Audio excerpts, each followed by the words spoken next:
الحمد لله نحمده ونستعينه ونستغفره ونؤمن به ونتوكل عليه ونعوذ بالله من شرور أنفسنا ومن سيئات أعمالنا من يهده الله فلا مضل له ومن يضلل فلا هادي له ونشهد أن لا إله إلا الله وحده لا شريك له ونشهد أن سيدنا ومولانا محمدا عبده ورسوله صلى الله تعالى عليه وعلى آله وأصحابه وبارك وسلم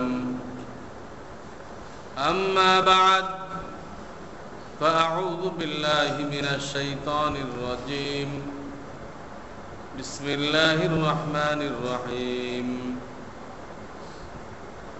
يا أيها الذين آمنوا كتب عليكم الصيام كما كتب على الذين من قبلكم لعلكم تتقون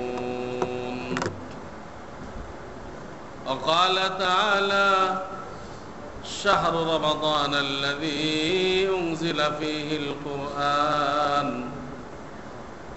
هدى للناس وبينات من الهدى والفرقان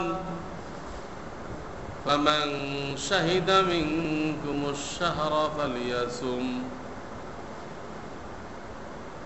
وقال رسول الله صلى الله عليه وسلم قد أظلكم شهر مبارك شهر عظيم شهر فيه ليلة خير من ألف شهر وقال النبي صلى الله عليه وسلم كم من صائم ليس له من صيامه إلا الجوع وكم من قائم ليس له من قيامه إلا السهر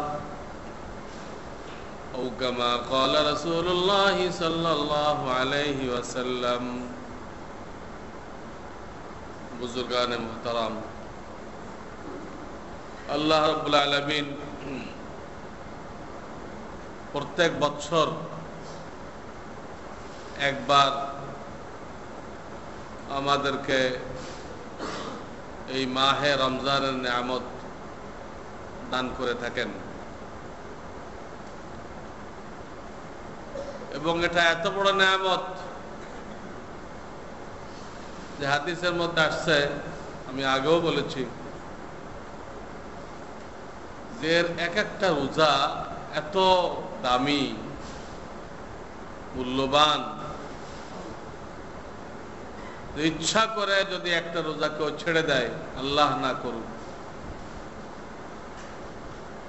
পরবর্তীতে অবশিষ্ট জিন্দেগি যদি সে নফল রোজা রাখে, ওই একটা রোজার কাফারা করার জন্য, ক্ষতিপূরণের জন্য। তো হাদিসের মধ্যে আছে লাম ইয়াকযিহিদ দাহার, যুগ যুগ ধরে যদি সে রোজা রাখতে থাকে, তো তার দ্বারা রমজানের ওই একটা রোজার ক্ষতিপূরণ সম্ভবপর হবে না।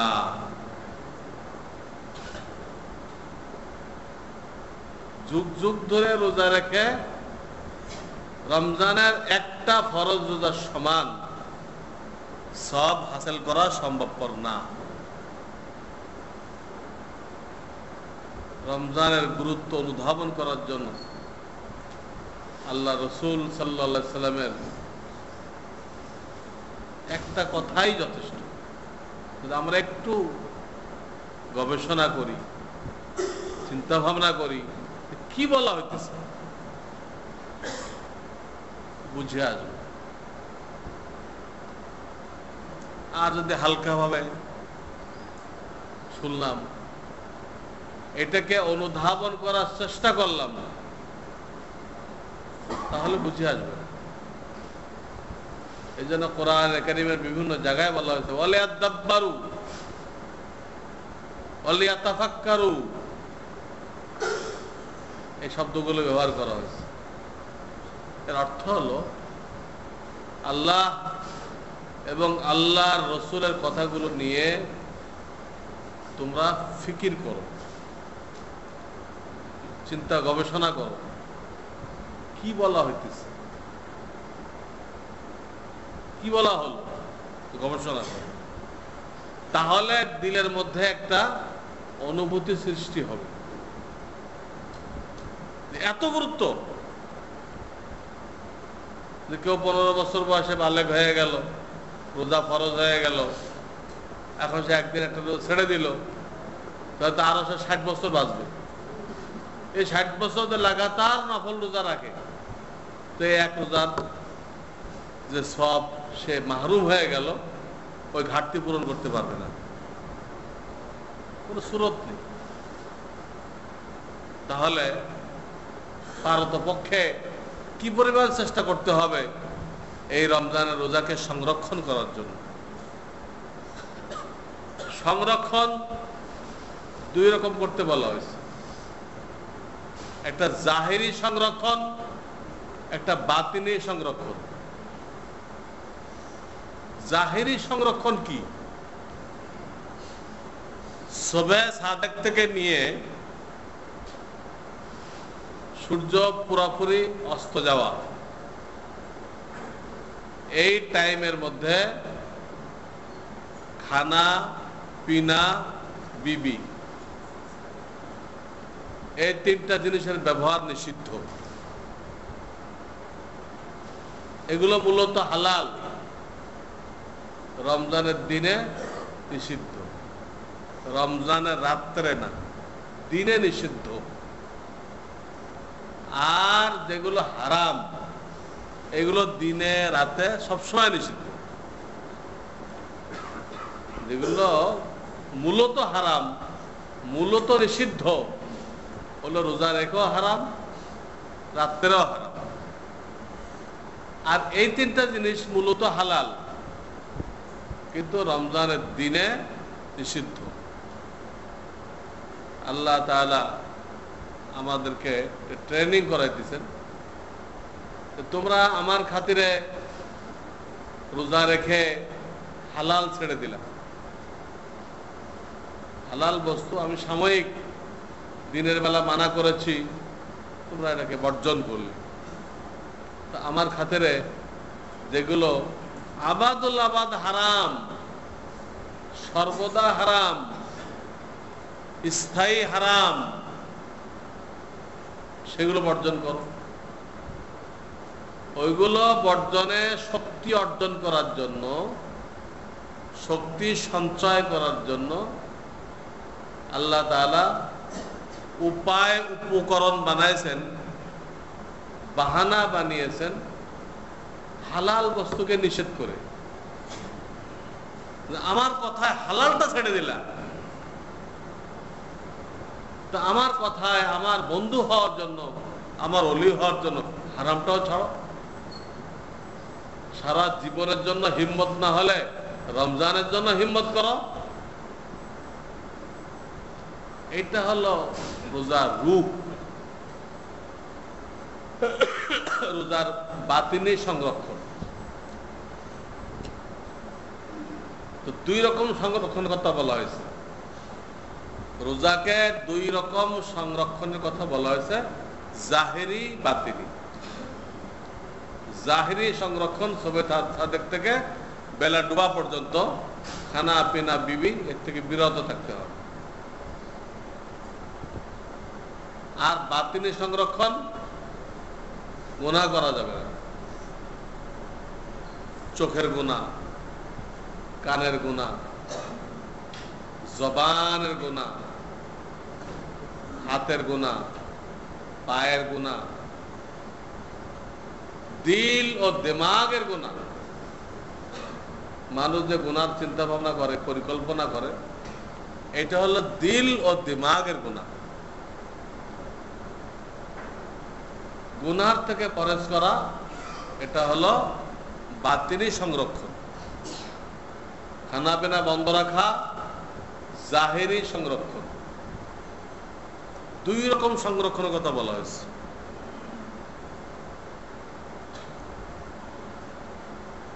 জাহেরি সংরক্ষণ তো মোটামুটি মানুষরা করতেছে, এটা সাধারণত মুসলমানরা করে। কিছু কিছু জায়গায় ভুল হয় আবার, যেমন উদাহরণস্বরূপ অনেকে ক্যালেন্ডার ছাপে, লিখে দেয় সাহারির শেষ সময়, লিখে দিল যে সাহারির শেষ সময়, কথার কথা লিখে দিল 4টা, রাত 4টা, এই লিখে দেয়। তো যারা রোজা রাখনেওয়ালা ওরা ওই 4টা পর্যন্ত ঘড়ি দেখে আর খায়।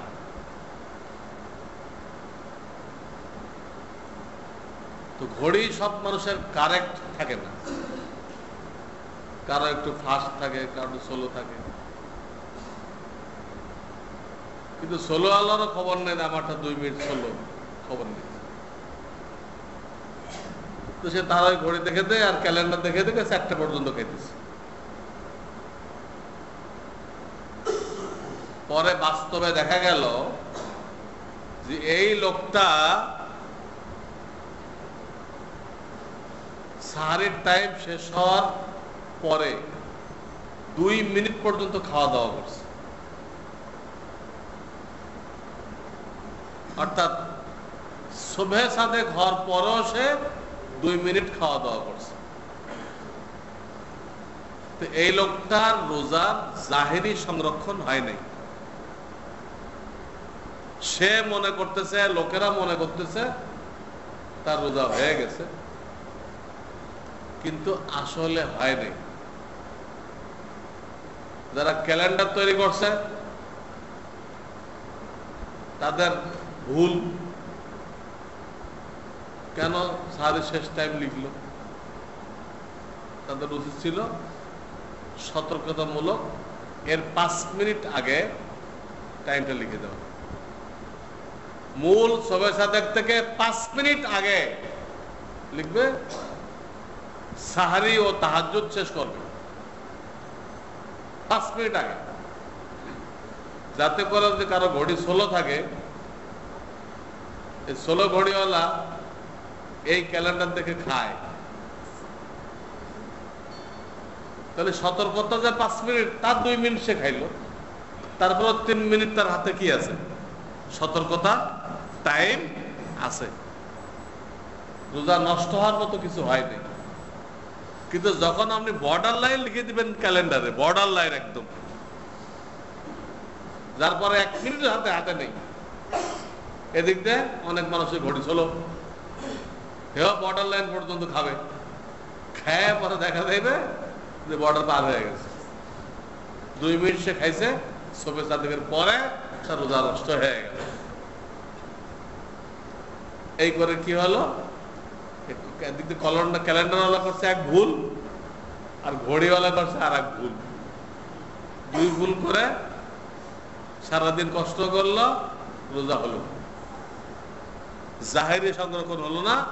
সে সুবহে সাদেক হওয়ার পরও খাইছে। এই জন্য 5 মিনিট আগে টাইম রাখতে হবে, মূল সুবহে সাদেক থেকে 5 মিনিট আগে। অপরদিকে মূল সুবহে সাদেক থেকে 5 মিনিট পরে ফজরের আজানের টাইম রাখতে হবে পরে। কেন? কিতাবের মধ্যে লিখছে, ফতোয়ার কিতাবগুলোতে লিখছে, আজানের একটা বাক্য যদি সুবহে সাদেকের আগে হয়ে যায় তো আজান গলত হয়ে যাবে, আজান ভুল, ওটা ফজরের আজান হবে না।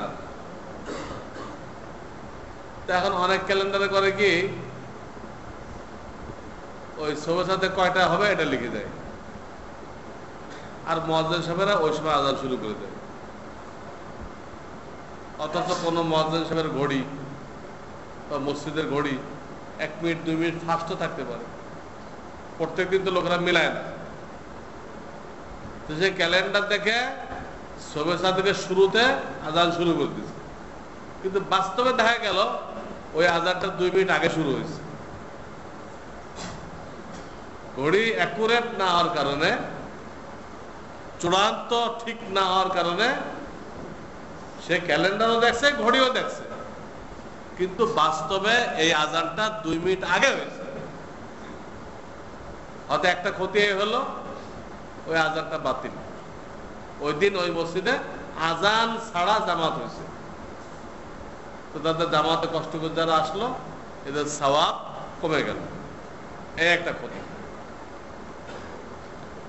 2 নম্বর ক্ষতি এই আজানের ধ্বনি শোনার সাথে সাথে অনেক মা বোনরা কি অনেক পুরুষরাও যারা মসজিদে আসতে অভ্যস্ত না, ওরা নামাজ শুরু করে দেয় ফজরের সুন্নত।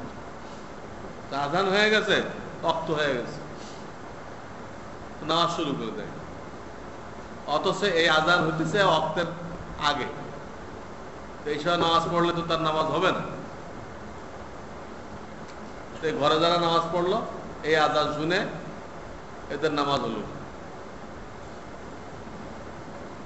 তো এদিক দিয়ে আজানও নষ্ট হলো, এই দিক দিয়ে নামাজও নষ্ট হলো, দুটা করতে হবে। এই জন্য ক্যালেন্ডার যারা ছাপে তাদের দায়িত্ব ছিল যে শবে সাদেকের যে টাইমটা কারেক্ট, ওই টাইমটা না লিখে সতর্কতামূলক 5 মিনিট পরে আজান দিতে বলবে। মূল শবে সাদেক থেকে 5 মিনিট আগে সাহরি শেষ, সেহরি না, কিন্তু সেহরি মানে হলো জাদু। জাদু তো কোনো খাওয়ার বস্তু না। মূল শবে সাদেকের যে টাইম, অর্থাৎ সূর্য উঠা থেকে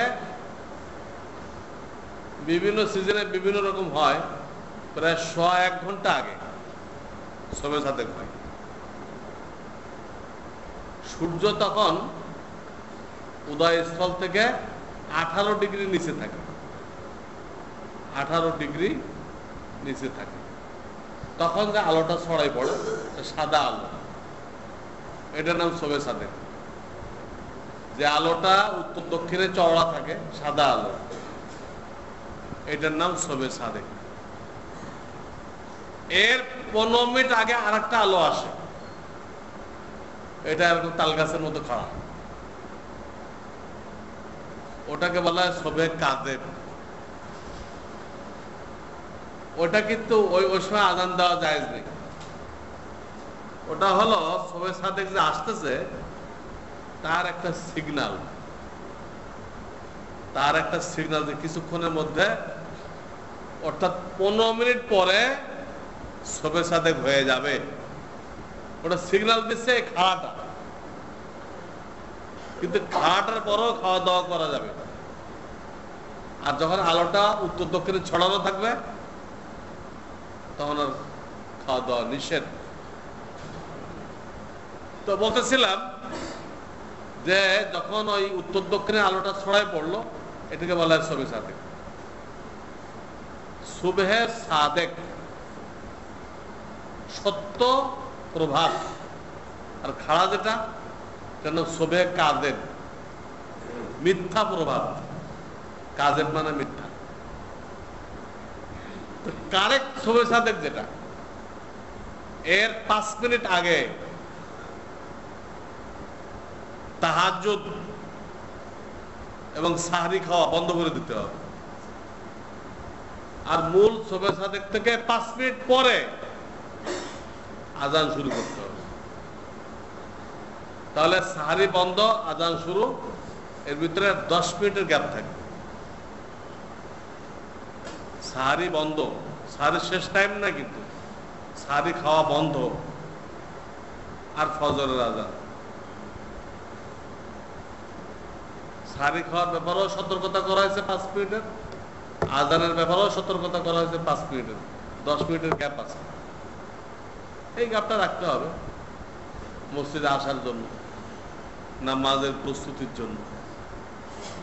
তো এটা আমি একটা উদাহরণ দিচ্ছিলাম যে রোজার জাহেরি হিফাজত সাধারণত আমরা করি, কিন্তু দুই একটা ঘটনা আছে সূক্ষ্ম, যেদিকে খেয়াল না করার দরুন রোজার জাহেরি হেফাজত হয় না। আমরা মনে করতেছি রোজা হয়ে গেছে, বাস্তবে সবে সাথে হওয়ার পরও 2 মিনিট খাইছে, তার রোজা হয় নাই। এক চিন্তাবিদ ছিল, দলও বানাই গেছে, সে একটা ফতোয়া দিছে, গলত ফতোয়া। সবে সাথে পরও নাউজুবিল্লাহ লিখছে তার মন গড়া তফসিরে 2-1 মিনিট খাওয়া যায়। কারণ আলেমও না, মুক্তিও না, একাই পণ্ডিত হয়ে গেছে। তো সে লিখছে সবে সাথে পরে 2-1 মিনিট খাওয়া যায়। কিন্তু তার যারা ফলোয়ার আছে, তার ফলোয়ারদের সাথে আমার এক রমজান কাটানোর তৌফিক হয়েছে।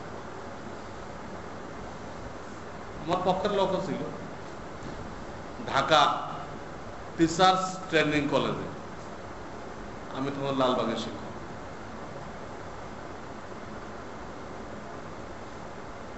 তো 1 মাসের 1 মাস আমি তার ফলোয়ারদেরকে দেখছি যে আমরা ওদের ডাইনিং একটা আছে, রুম আছে, আমরা সারি খেয়ে ওর মাঠে আসছি, টিচার্স ট্রেনিং কলেজের মাঠে আসছি। আমরা তো সতর্কতার সাথে খাইছি, খেয়ে চলে আসছি। আমরা মাঠে আসছি, এখনো হলে পৌঁছি নাই। সাধারণত এই টাইমটা আজান পড়ত,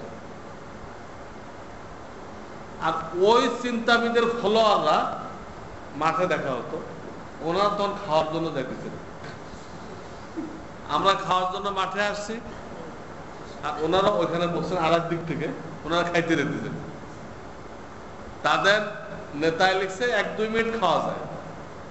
1 মাস দেখলাম আমি, এটা পুরা সারিটা আজানে পরে গেছে, পুরা রমজানের সাহারি আজানে পরে গেছে। এটা 1-2 দিনের ঘটনা। ওরা আমরা একটা ট্রেনিং এ ছিলাম, মদিনা ভার্সিটির থেকে 18 জন আলেম আসছিল, ওদের সাথে একটা মত বিনিময় 45, অথচ তারা আলেম, এই লোকগুলো আলেম, কিন্তু একটা গলত লোকের অনুসারী হওয়ার কারণে তারা পুরা রোজাগুলো বন্ধ করে দিচ্ছে। আমার নিজের দেখা ঘটনা বলতেছে। এই জন্য দুনিয়াতে দুনো শ্রেণীর আলেম থাকবে, হক্কানি আলেম থাকবে, এরকম আলেমও থাকবে। কিন্তু আপনি দুনিয়ার জিনিস যেমন পরীক্ষা নিরীক্ষা করে আসলটা বের করতেছেন, নকলের ভিড়ের মধ্যেও আসলটাকে বের করতেছেন। তো আল্লাহর দ্বীনের ব্যাপারে আপনাকে হক্কানি আর যে দুনিয়াদার পার্থক্য করতে হবে। কে আল্লাহর রাস্তায় ফতোয়া দিচ্ছে আর কে নিজের মতলবে ফতোয়া দিচ্ছে, এটা আপনাকে পার্থক্য করতে হবে। আমি বললাম টেলিভিশন হারাম, আর এক লোক টেলিভিশনে চাকরি করে, এও কোনো মার সাথে পড়ছে, হে বললো জায়েজ। আমরা এতটুকু বুঝতে হবে যে এই লোকটা তো এনে চাকরি করে, এ তো জায়েজ বলবেই। যেসব আলেমরা চাকরি করে না, যাদের নামে কোনো গলত ফতোয়া, টাকা খেয়ে ফতোয়া দেওয়ার কোনো অভিযোগ নেই সারা জীবনে, তারা কি বলতেছে এটা আপনাকে দেখতে হবে। হক্কানি উলামায়ে কেরাম বলল তারা ইসলামী ব্যাংক না, আর যেখান থেকে টাকা খায় মাসে 50,000, সে বলল এটা সহি আছে, এটা 100% ঠিক। ওটা আপনার মতলবের ফতোয়া হল, আপনার মতলব অনুযায়ী আপনি এটাই মানলেন, আর যারা নিরপেক্ষ তাদেরটা মানলেন। আল্লাহর কাছে কি কৈফিয়ত দেওয়া যাবে? আল্লাহ এতটুকু বিবেক তোমার ছিল না, তো বেটা যখন টাকা খেতেছে তো ওটা পক্ষে বলতে হবে, টাকা হালাল হবে কেন? ঢাকার যত দাওরা হাদিস মাদ্রাসা আছে সমস্ত মাদ্রাসার মুফতিরা মিলে ফতোয়া দিছে যে ডেস্টিনি 2000 এটা হারাম, জুয়া। এখানে কারবার হারাম হওয়ার 10টা কারণ আছে, 10টা কারণ আছে, ফতোয়া দিয়ে দিছে। তাদের প্রত্যেকের নাম, মাদ্রাসার নাম লেখা আছে। তখন এই ডেস্টিনিরা কি করছে, আলেম করছে যে কোন আলেম কিনা যায়। তো সারা বাংলাদেশ থেকে এ পর্যন্ত 2টা আলেম তারা কিনছে, একটা মনে মালিবাগ, একটা সিলেট। এই 2টা আলেমকে তারা কিনছে। বকরি যেমন কেনেন আপনারা, আলেম কিনছে। এগুলো কিন্তু মুক্তি না, কিনে এদের কিনে লেখাইছে ডেস্টিনি 2000 হালাল। 15-20টা মুফতি তো গেল হারাম, আর 2টা আলেম কিন্তু মুফতি না, এরা ওর পক্ষে লিখল। দলিল তো দিতে পারে না কিছু, কত যুক্তি দিছে। আরে যুক্তি দিয়ে কি শরিয়ত খণ্ডানো যায়? শরিয়তের দলিল কি আপনার যুক্তি দিয়ে বাতিল হয়ে যাবে? নিশ্চয় এরকম আলেম থাকবে হার জমা নাই। সেই আলেমদেরকে মানুষরা ব্যবহার করে। কোরআনে ঘটনা আছে, বালাম বাউরের ঘটনা। কিছু লোক তাকে ব্যবহার করছিল মুসা আলাইহিস সালামের বিরুদ্ধে। আল্লাহ তার জিহ্বা এক হাত বের করে দিয়েছে। 10 পারায় ঘটনা আছে।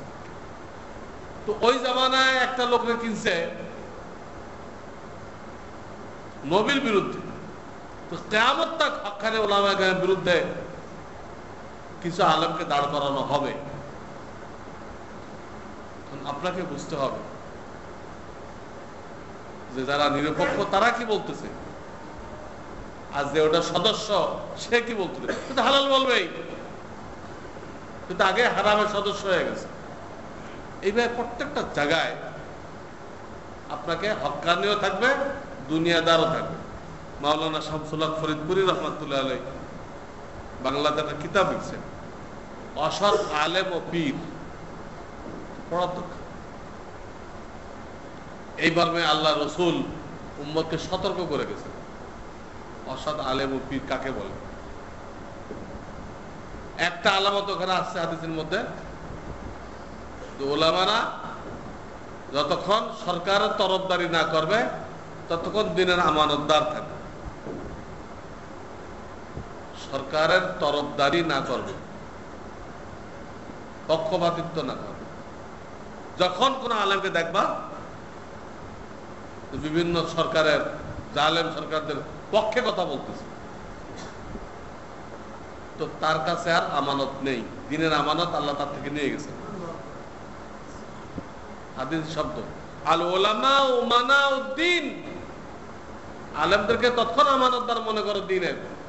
মা লাম ইউখালিতুল উমারা, যতক্ষণ উমারাদের সাথে সরকারি আমলা, সরকারি মন্ত্রী মিনিস্টার, এদের সাথে মাখামাখি না করে, এদের দরবারে যাতায়াত না করে, তৎক্ষণ এদেরকে আমানতদার মনে করে। ফাইদা খালাতুহুম, এদের কাছে যখন কাউকে যাতায়াত করতে দেখবা, আল্লাহ রাসূল পরিষ্কার বলে দিয়েছেন ফাহুম লুসুসুদ্দিন, ওই আলেমকে দ্বীনের ডাকাত মনে করো। দ্বীন ডাকাতি করতেছে, দ্বীন ইসলাম ডাকাতি করে সে পয়সা রোজগার করতেছে। ফাহুম লুসুসুদ্দিন, এত ক্লিয়ার বলে দিতেন নবী করিম সাল্লাল্লাহু আলাইহি ওয়াসাল্লাম।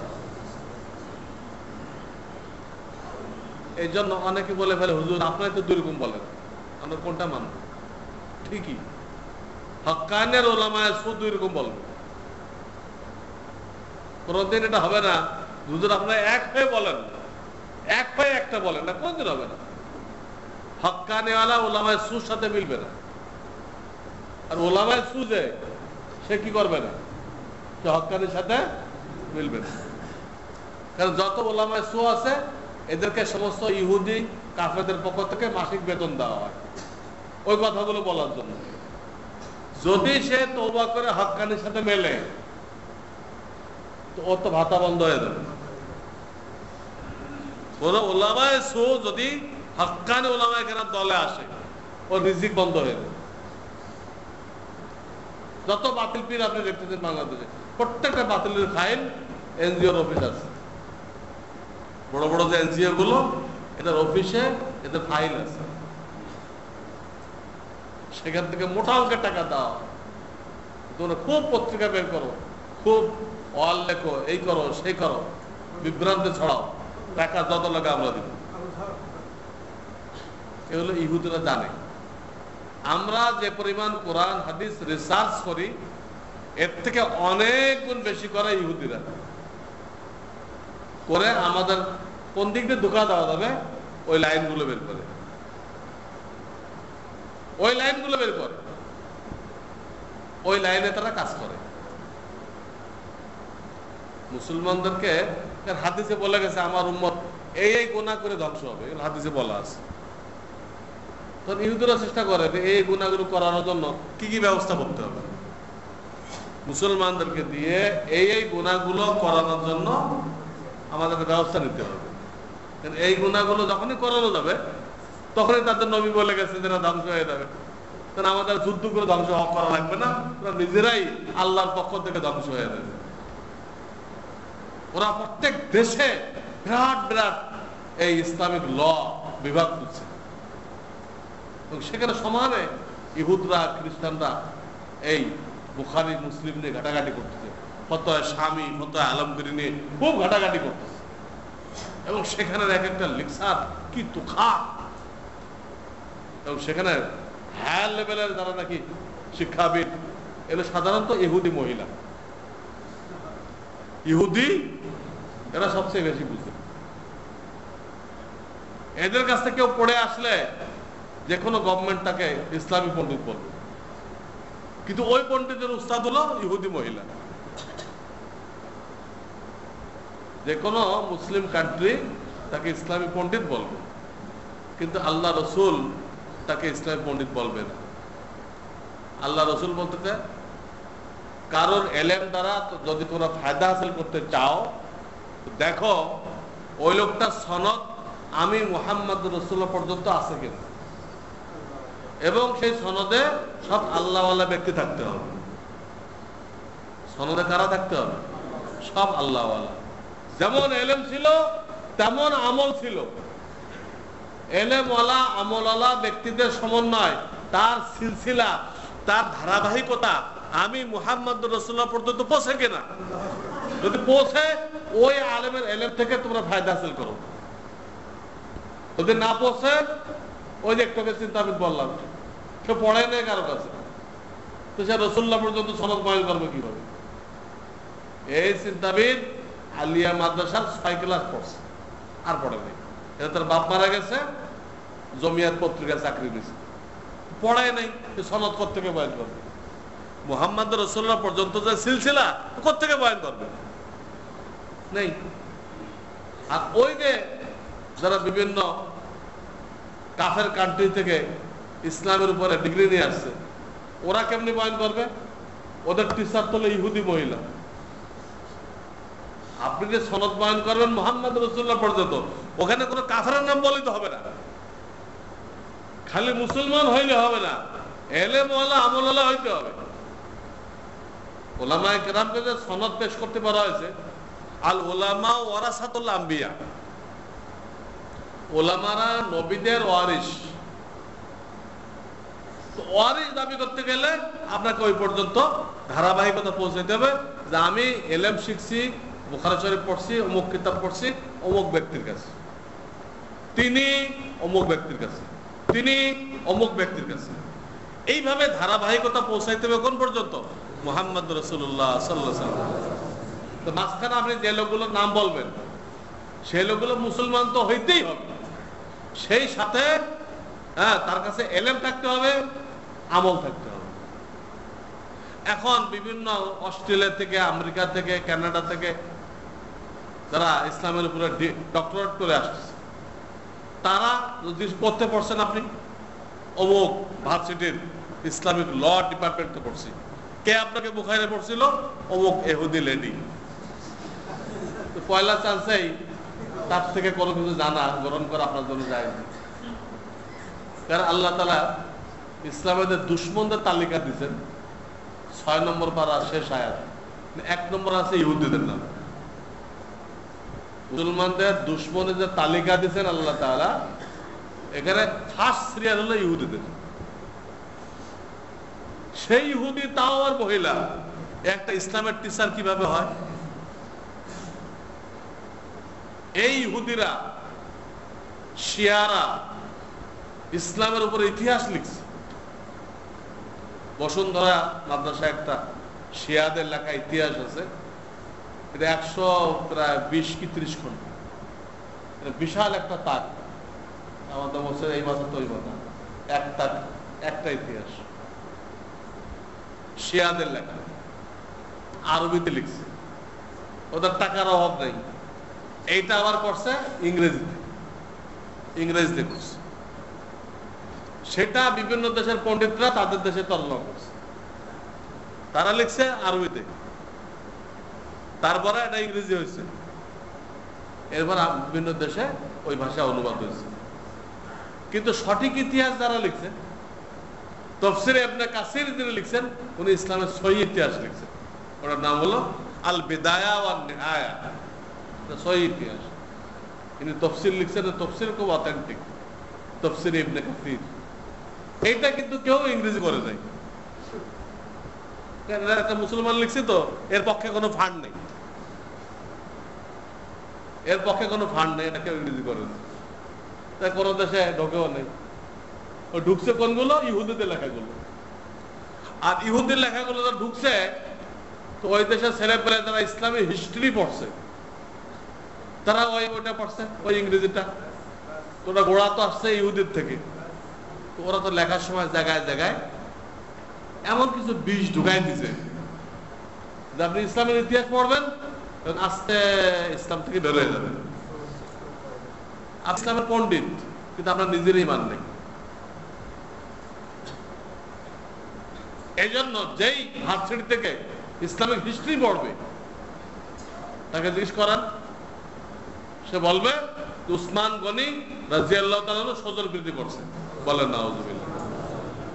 হযরত মুআবিয়া রাজতন্ত্র কায়েম করছে, বলেন নাউজুবিল্লাহ। এই উভয় কথা এরকম, এটাতে বিশ্বাস করবে তার ঈমান নষ্ট হয়ে গেছে। আর ইসলামিক হিস্ট্রি পড়ে প্রত্যেকটা ছেলের এই বিশ্বাস হতেছে। ইতিহাসগুলোর গোড়া হলো হয় ইহুদি লিখছে, না শিয়া লিখছে। ইহুদিও কাফের, শিয়াও কাফের। ইহুদিও কাফের, শিয়াও কাফের। শিয়া তো কোরআন মানে না। শিয়ারা বলতেছে অরিজিনাল কোরআন শরীফে 17,000 আয়াত থাকতে হবে। এই কোরআন শরীফ তো 6,000, আর 11,000 কই? এটা নাকি অরিজিনাল না, বলেন না। তাহলে আল্লাহ এত কথা বললেন কোরআনে, আমি এই কোরআন নাযিল করছি, আমি কিয়ামত পর্যন্ত সংরক্ষণ করব। তো আল্লাহ নাউজুবিল্লাহ ব্যর্থ হয়ে গেলেন। কোরআন শরীফ না হয় তো 17,000 কোথায়? শিয়াদেরকে বলেন 17,000 দরকার নাই বাবা, এই 6,000 একজন হাফেজ পেশ করো। শিয়াদেরকে বলেন যে তোমরা 17,000 তো তোমরাও পারবা না, এই 6,000 একটা হাফেজ পেশ করো। কোন শিয়া আজ পর্যন্ত হাফেজ হয় নাই, এবং কিয়ামত তক হবে না। তারা ওই যে এই কোরআনকে অস্বীকার করছেন, এই জন্য কোনো হাফেজ হইতে পারে না। একবার তারা চ্যালেঞ্জ গ্রহণ করছিল, করে এক সুন্নি হাফেজকে খরিদ করে নিয়ে গেছে। বেটা তুই কইবি না আমি শিয়া, তারা কিনে নিয়ে গেছে। তখন সুন্নিরা যখন তাকে বলছে, ভাই তুমি যখন শিয়া আর হাফেজ দাবি করতেছ, ঠিক আছে আমরা দুই এক জায়গাতে শুনি, তুমি শোনাও। তো দুই এক জায়গাতে শুনতে চাইছে, ও কোনো জায়গাতে পড়তে পারে না। শিয়া দাবি করার সাথে সাথে আল্লাহ তার সিনা থেকে কোরআন শরীফ গায়েব করে দিয়েছেন, কোন জায়গাতে পড়তে পারে। তখন সে স্বীকার করছে আমাকে কিনে আনছে না, কিন্তু ততক্ষণে তার হেলথ খতম হয়ে গেছে। এই সমস্ত লোকেরা ইসলামের দুশ্মনী করার জন্য এই ইতিহাস লিখছে। আর এই ইতিহাস পড়ে আমরা আমাদের ঈমান খারাপ করতেছি। ঈমান যদি খারাপ হয়ে যায়, নামাজ, রোজা, হজ, যাকাত কোনোটাই কি কোনো কাজে আসবে? ইসলামের সবকিছুর গোড়া হলো ঈমান। ঈমান যদি সহি থাকে তাহলে এগুলো কবুল হবে। আপনি সাহাবায়ে কেরাম, আল্লাহ রসুল যার সম্পর্কে বলতেছে যে আমার আরো একটা মেয়ে থাকলে আমি উসমান গনির কাছে বিবাহ দিতাম, দুটা দিচ্ছেন, তাদের ইন্তেকাল হয়ে গেছে। আল্লাহ রসুলের এত প্রিয়, আল্লাহ রসুল যে 10 জনকে এক মজলিসে বেহেশতি হওয়ার সুসংবাদ দিচ্ছে, এরা বেহেশতি আল্লাহর পক্ষ থেকে, তার মধ্যে একজন উসমান গনি রাদিয়াল্লাহু তাআলা। আর এই ইতিহাসগুলো লিখতেছে উনি স্বজন প্রীতি করছিলেন। নাউযুবিল্লাহি মিন যালিক। তো আল্লাহ কেন ওনাকে বেহেশতের সুসংবাদ দিলেন? আর রসুল কেন কইলেন আমি তার আখলাকে, চরিত্রে এত খুশি যে আমরা আরো একটা মেয়ে থাকতো আমি উসমানের কাছে বিয়ে দিতাম? কেন বলতেছে? আল্লাহ রসুল এই কথা বলতেছে, আর আপনি আমি তার উম্মত হয়ে তার নামে দোষ আবিষ্কার করতেছে। হযরত মুআবিয়া ওই 7 জনের একজন, যারা কোরআন নাযিল হলে লিখত। কোরআনে যখন আয়াত নাযিল হয়েছে হুজুরের 7 জনকে ডাকছেন, লেখো।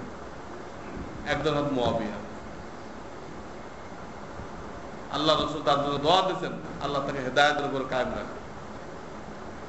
হযরত ওমরের মতো মানুষ যদি সামান্য কারণে গভর্নরে ক্যান্সেল করে দিত, সেই ওমরের জামানায় পুরা 12 বছর যার গভর্নরের টিকে ছিল, কঠিন জায়গা, খ্রিস্টানদের এলাকার সাথে এলাকা, তাহলে কত বড় ইনসাফদার ছিল।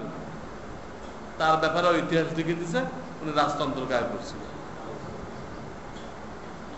রাজতন্ত্র কায়েম করলে জুমার দিন ছিল, উনি ছেলেকে নিয়ে এরকম আসছিলেন।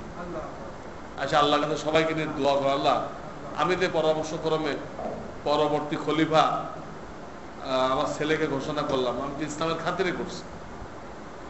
এর মধ্যে যদি কোনো দখল থাকে, আমি ছেলে হওয়ার কারণে করছি, এর যদি কোনো দখল থেকে থাকে, তাহলে আল্লাহ সব হাজার হাজার মুসাল্লি নিয়ে আমি দোয়া করতেছি, আমার আগে যেন এর মৃত্যু হয়। ভরা মসজিদে সব মুসাল্লি নিয়ে হযরতে মুআবিয়া রাদিয়াল্লাহু তাআলা দোয়া করতেছে। তাহলে ওনার বুকের পাটা কি পরিমাণ বলছিল, ছেলে এসে বানায় নাই, আমি তার যোগ্যতার ভিত্তিতে বানাইছি। বাপের হায়াতে তার দোষ প্রকাশ পায়নি, বাপ চলে গেছে, সে ক্ষমতার প্রশ্নে এসে ইমাম হুসাইনকে শহীদ করলো, অনেক কিছু করলো, সে গুমরা হয়েছে। এ দায় দায়িত্ব তো তার উপর। বাপে বা পরামর্শ বডি, মজলিসে শুরা, ইসলামের একটা বিধান আছে, পরবর্তী খলিফা ঘোষণা করার বিধান আছে। তারা তার গায়েব জানে না, তারা বাহ্যিকভাবে একে দেখছে, খুব সে পরিচালনার যোগ্যতা রাখে, সে যুদ্ধে কমান্ডার হিসেবে দায়িত্ব পালন করছে, এর আগে তাকে বানাইছে। কিন্তু ক্ষমতা পাওয়ার পরে ক্ষমতা রক্ষা করার জন্য যদি সে রসুলের নাতিকে কতল করে শহীদ করে দেয়, সে দায়ী। মুআবিয়াকে দায়ী করা যাবে না, পরামর্শ বডিকে দায়ী করা যাবে না। এর জন্য যত দোষ এজিদের, কিন্তু কোন দোষ যদি হযরত মুআবিয়ার ভাগে দেওয়া হয়, তাহলে ওটা দায়ী পড়ে রসুলের উপর। এই লোকটাকে রাসূলুল্লাহ কোরআন লেখার জন্য দায়িত্ব দিয়েছিলেন কেন? তো আপনি চর্চা করলেন রসুলের, আপনার ঈমান কোথায়? এই কথাটা বোঝানোর জন্য আমি তো বাংলাতে কিতাব লিখে দিছি, ইসলামী খেলাফত ধ্বংসের প্রকৃত ইতিহাস, প্রত্যেক পড়া উচিত, যাতে করে সাহাবায়ে কেরামের ব্যাপারে কোনো কালিমা বিদ্বেষ আমাদের কলবের মধ্যে না থাকে। যদি থাকে তাহলে আপনার আমার ঈমান আল্লাহর দরবারে গ্রহণযোগ্য হবে না। কোরআনের বিভিন্ন জায়গায় আল্লাহ তাআলা বলে দিয়েছেন, 2-1 জায়গায় না, কয়েক জায়গায় বলে দিয়েছেন। এই জন্য আমি অনুরোধ করবো আপনারা প্রত্যেকে এই বইটা পড়বেন। আমাদের দেশে সব মহলে ওই ইহুদি শিয়াদের লেখা ইতিহাস পড়ার কারণে, আর ওই যে মীর মুশাররফের বিষাদ সিন্ধু পড়ার কারণে, মীর মুশাররফ এ ছিল শিয়া, এই শিয়ার লেখা বিষাদ সিন্ধু পড়ার কারণে প্রত্যেকটা মানুষের দিলের ভিতরে মুআবিয়া রাদিয়াল্লাহু তাআলা সম্পর্কে খারাপ ধারণা আছে। হযরত মুআবিয়ার ব্যাপারে খারাপ ধারণা আছে, কারণ পড়ছে বিষাদ সিন্ধু, সম্পূর্ণ বানোয়াট কথা, এখানে মিথ্যা কথা। এই পড়ে হ্যাঁ একদম কাঁদতে কাঁদতে চোখ খোলাই ফেলে, অত এটা বুঝতেছেন না মিথ্যা ইতিহাস, এটা শিয়ালি। এই করে করে এই সাহাবাদের প্রতি বিদ্বেষ রেখে আমরা আমাদের ঈমান খারাপ করছি। এই অবস্থায় আমাদের নামাজের কি হবে, আমাদের রোজার কি হবে? ঈমান যদি বরবাদ হয়ে যায় কিছুই থাকে। এই জন্য সবকিছুর আগে ঈমান সংরক্ষণ করা, তারপরে এসে এই রোজাকে বাহ্যিক ভাবে সংরক্ষণ করা। আমি একটা উদাহরণ দিয়ে দেখাইলাম, ক্যালেন্ডারে ভুলে গেল না, বাহ্যিক সংরক্ষণ হইতেছে না। আর রোজার বাতিনি সংরক্ষণ হলো গুনাহ থেকে পরহেজ করা। দুটো লোক বসে গীবাত করতেছিল, আল্লাহ রাসূল সেখান থেকে গেলেন, বললেন আফতার আল হাজিম ওয়াল মাযুম, তোমাদের দুজনের রোজা শেষ। দুটা লোক বসে কারোর সমালোচনা করতেছিল, ওই মুহূর্তে আল্লাহ রাসূল সাল্লাল্লাহু আলাইহি ওয়াসাল্লাম ওখান থেকে গেলেন, হুজুর মন্তব্য করলেন তোমাদের দুজনের রোজা শেষ। গীবাত হারাম। কোরআনে বলা হয়েছে গীবাত করা মানে মরা ভাইয়ের গোশত খাওয়া। মরা ভাই কেন বলা হলো? কিন্তু মরা ভাই যখন প্রতিবাদ করতে পারে না, তো মরে গেছে। যার গীবাত করা হয় এ তো সামনে থাকে না, ও তো কি করতে পারতেছে না, প্রতিবাদ করতে পারতেছে না। সামনে থাকতো আর চ্যালেঞ্জ করতো যে আপনি আমার নামে যে কথাটা বললেন প্রমাণ দেন, তো তত আপনার অবস্থা খারাপ হয়ে যায়। বেবুনিয়ার কথা তো খুব বলা যায়, কিন্তু কেউ চ্যালেঞ্জ করলেন তার প্রমাণ করেন, তত উল্টা বলনেওয়ালাই মৃত্যু হয়ে দেয়। এই গীবত করনেওয়ালাকে হুজুর বললেন তোমাদের রোজা শেষ হয়ে গেছে। তো খাইছে না তারা কিছু? ওটা আর এক ঘটনা আছে। একবার একজন সাহাবী বমি হলো, রক্ত আসলো না, গোশতের টুকরা। এই ঘটনা আল্লাহ রাসূল সাল্লাল্লাহু আলাইহি ওয়াসাল্লামকে জানানো হয়েছে যে একজনের বমি হয়েছে, তো গোশত আসছে, অথচ সে কোনো গোশত খায় নাই। তখন আল্লাহ রাসূল সাল্লাল্লাহু আলাইহি ওয়াসাল্লাম বললেন গোশত খায় নাই ঠিক আছে, কিন্তু নিশ্চয় সে ভাইয়ের গীবত করছে। ভাইয়ের কি করছে? গীবত করছে। আর কোরআনে বলা হয়েছে গীবত করা মুর্দা ভাইয়ের গোশত খাওয়া। ওটা আল্লাহ তোমাদেরকে দেখানোর জন্য এই ব্যবস্থা করছে। গায়েবের জিনিস, তবু আমাদেরকে নসিহত করার জন্য কিছু কিছু জিনিস আল্লাহ প্রকাশ করে দেন। গোশত খায় নাই, বমির সাথে গোশত আসছে, কোথেকে গোশত আসলো? কোথেকে গোশত আসলো? এই ঘটনায় গীবত করছে, এটা গোশত আকারে চলে আসছে। এর জন্য সব ভাইদের কাছে আমার এই আবেদন থাকবে যে আমাদের এখন থেকে প্রচেষ্টা হলো এইটা যে আমরা রোজাকে জাহেরি ভাবে এবং বাতিনি ভাবে সংরক্ষণ করার জন্য এখন থেকে প্রচেষ্টা চালাবো। মসজিদে মসজিদে, ফ্যামিলি, ঘরে ঘরে গুনাহের তালিকা পড়ে শোনাই দেওয়া হবে, এইগুলো গুনাহ। আমার লেখা যে কিতাবুল ঈমান মাঝখানে ছিল না, আবার চেপে আসছে। তো এই কিতাবুল ঈমানের ৪র্থ অধ্যায়ের ভিতরে গুনাহের তালিকা দেওয়া আছে। এটা আমরা ঘরে ঘরে পড়ে শোনাই দিই যে এর কোন গুনাহ আমাদের মধ্যে বা আমাদের পরিবারের মধ্যে আছে কিনা, থাকলে যে কোনো মূল্যে বুঝায় শোনায় এটা বন্ধ করে দিতে হবে। এই হলো রমজানের দাবি, মাহে রমজানের ডাক। এটাতে করতে পারলো সে এই সিয়াম সাধনা দ্বারা আল্লাহর ওলি হয়ে গেল। আর বাকি 11 মাস যেভাবে চলছি, রমজানে এইভাবে চালাই দিলাম, গুনাহ বর্জন করলাম না, নাউযুবিল্লাহ মিন যালিক, তো আল্লাহ রাসূল এই মেম্বারে পাও রেখে তার জন্য বদদোয়া করছে। এছাড়াও বদদোয়া করছেন, 3 বার বলছেন রগিমান ফুহু, রগিমান ফুহু, ওই ব্যক্তি ধ্বংস হয়ে যাক, ওই ব্যক্তি ধ্বংস হয়ে যাক, ওই ব্যক্তি ধ্বংস হয়ে যাক। একজন সাহাবী প্রশ্ন করলেন, ইয়া রাসূলুল্লাহ, আপনি কার জন্য ওই কঠিন বদদোয়া দিলেন? আল্লাহ রাসূল বললেন, আমার ওই উম্মতের জন্য যে এত বড় বরকতময় মাস পাইছিল, একটু চেষ্টা করলে গুনাহ ছেড়ে দিতে পারত, কিন্তু সে গুনাহ বর্জন করে আল্লাহ থেকে মাগফিরাত নিতে পারে নাই, আল্লাহ থেকে গুনাহ খাতা মাফ করাইতে পারে নাই। এত বড় সুযোগ পাওয়ার পরেও যেটা কাজে লাগাইলো না, তার জন্য আমার এই বদদুয়া। এই বদদুয়া থেকে আল্লাহ তাআলা আমাদের সকলকে যেন হেফাজত করে। তো এই হলো রমজানের করণীয় বর্জন। এছাড়া তেলাওয়াত বেশি করতে হবে রমজানে, এই জন্য সময় বের করতে হবে। লা ইলাহা ইল্লাল্লাহ এটা পড়তে হবে। তেলাওয়াত, লা ইলাহা ইল্লাল্লাহ, জিকির। 3 নম্বর জান্নাত চাওয়া, জাহান্নাম থেকে মুক্তি চাওয়া, এটা হাদিসে বলা হয়েছে। এই দোয়াটা, আল্লাহুম্মা ইন্না নাসআলুকাল জান্নাহ ওয়া নাউযু বিকা মিনান নার।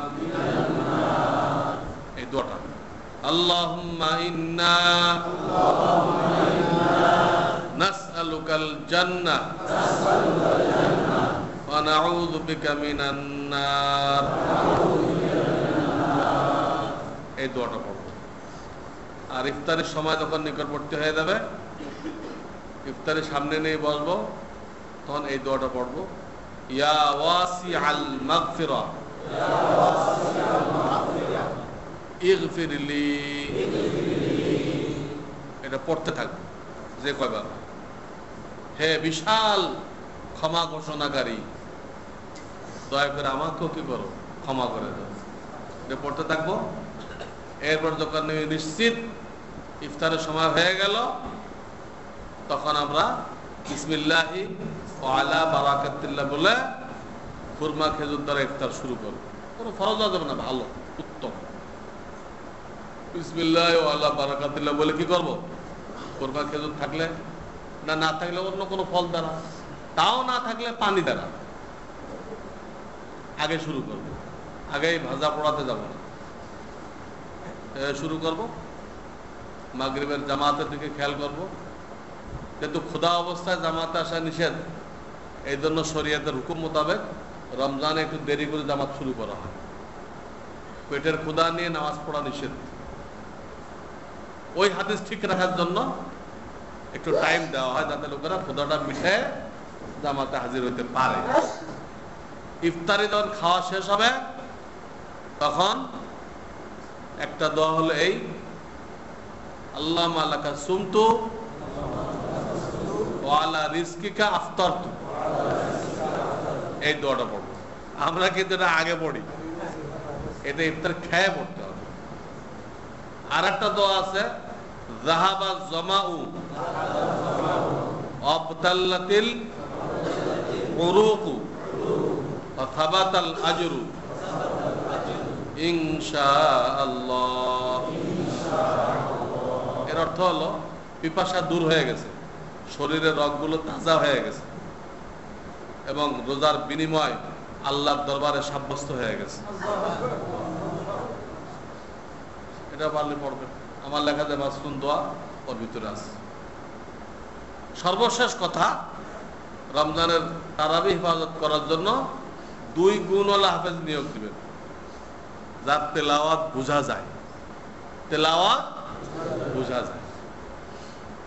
2 নম্বর, যদি সে আলগা হাফেজ হয়, এখানে কোনো স্টাফ না, মসজিদে কোনো স্টাফ না, তাকে ঘোষণা করতে হবে আমি তারাবির কোনো বিনিময় নিব না, এবং তারাবির বিনিময় দেওয়া হবে না। ব্যক্তিগত কেউ হাদিয়া দেয় যদি খতমের দিন ছাড়া, তা শরিয়াতে এলাও। ব্যক্তিগত হাদিয়া খতমের দিন বাদে, ঠিক আছে। এই 2টা কথা তো ঠিক রাখতে পারেন, পড়া বোঝা যায়, এবং সে যদি স্টাফ না হয়, তাহলে তাকে ঘোষণা করতে হবে যে তারাবির বিনিময় শরিয়াতে নিষেধ, আমি তারাবি নামাজের কোনো বিনিময়, ইমামতের কোনো বিনিময় নিব না। তাহলে আপনার তারাবি সেভ হয়ে গেল। তা না হলে ওই তারাবি পড়া হবে, রাত্র জাগরণ করা হবে, রেজাল্ট নেই কোনো। আল্লাহ আমাদেরকে রমজানের রোজা এবং তারাবি হেফাজত করার তৌফিক দান করেন। সর্বশেষ আপনাদের দোয়া চাইতেছি, আমি এই সোমবারে উমরার সফরে যেতেছি, শনি রবি সোম, 2 সপ্তাহ সফর। তো আল্লাহ তাআলা আফিয়াতের সাথে আমাকে মক্কা মদিনার কাজ সম্পন্ন করার তৌফিক দান করেন। আমার জন্য দোয়া করবেন, আমিও আপনাদের জন্য ইনশাআল্লাহ দোয়া করব।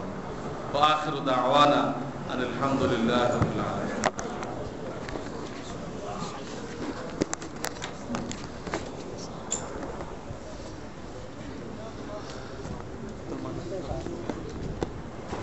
ওই দিকে তার দিল